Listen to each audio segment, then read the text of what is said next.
दिखहिन बहिना गे सासुर सोआबे गेलै भार।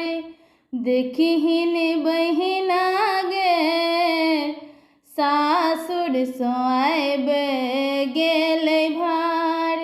देखहिन बहिना गे सासुर सोआबे गेलै भार। ससुर पठेलखिन खाजा लड्डू। देखहिन बहिना गे संगहि पियर पटोर। देखहिन बहिना गे संगहि में पियर पटोर। देखहिन बहिना गे सासुर सोआबे गेलै भार। देखहिन बहिना गे सासुर सोआबे गेलै भार। सासुजी पठेलखिन गौर बिसहारा। सासुजी पठेलखिन गौर बिसहारा।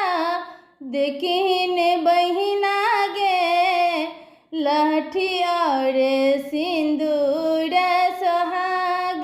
देखहिन बहिना गे लहठी और सिंदूर सोहाग।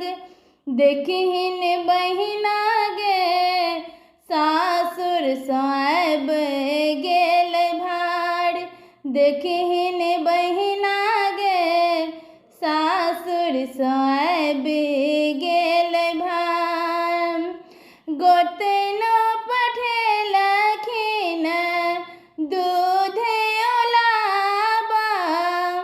गोतनो पठेलखिन दूध ओलाबा।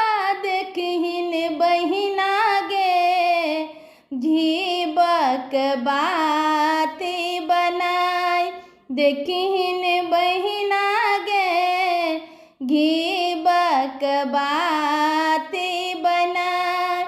देखहिन बहिना गे सासुर सोआबे गेलै भार। देखहिन बहिना गे सासुर सोआबे गेलै भार। ननदो पठौलखिन फूल साजी डाली। ननदो पठेलखिन फूल साजी डाली। देखहिन बहिना गे और पठल बेलपत्र।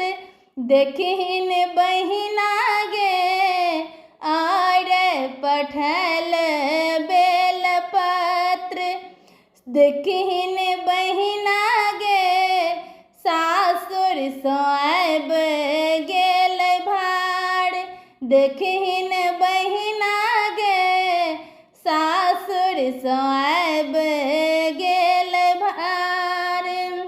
एलखिन गहना लाके मोर बलम जी। एलखिन गहना लाके मोर बलम जी। देखहिन बहिना गे पिया संग पाबैन हम पूजबै। देखहिन बहिना गे पिया संग पाबैन पूजब। देखहिन बहिना गे सासुर सोआबे गेलै भार। देखहिन बहिना गे सासुर सोआबे गेलै भार। धन्यवाद। नीक लागत तो कमेंट करो। चैनल पर नया है चैनल को सब्सक्राइब करो, लाइक करो। धन्यवाद।